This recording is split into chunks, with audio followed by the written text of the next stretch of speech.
Hello అండి, ముందుగా అందరికీ నాగు స్వయం సమాచారం ఛానల్ కి స్వాగతం.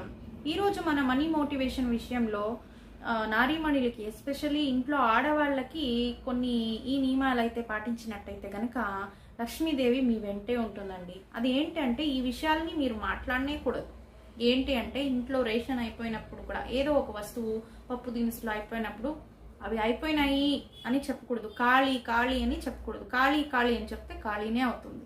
నిండుకున్నాయి లేదా తేవాలి అని చెప్పండి, తెచ్చుకోవాలి అని చెప్పండి. లేవు ఖాళీ అనే ప్లేస్లో తెచ్చుకోవాలి అని చెప్పుకోవాలి, లేదా నిండుకున్నాయని చెప్పుకోవాలి. అదేవిధంగా నేనేం చదివాను, నాకెక్కడి నుంచి వస్తుంది డబ్బులు, ఈ మాట కూడా అనకూడదు. ఎందుకంటే డబ్బులు వచ్చే మార్గాలు అవే క్రియేట్ అవుతాయి. మళ్ళీ ఇలా చెప్పుకోవాలి, నేను అంత డబ్బు సంపాదించే వాళ్ళనా అని మీకు మీరు డిమోటివేట్ అయితే కాకూడదు. నా దగ్గర ఎక్కడ ఉంటుంది డబ్బు అని మాట వరుస కూడా అనుకోకూడదు. చూడండి, నా పర్సులో లేనే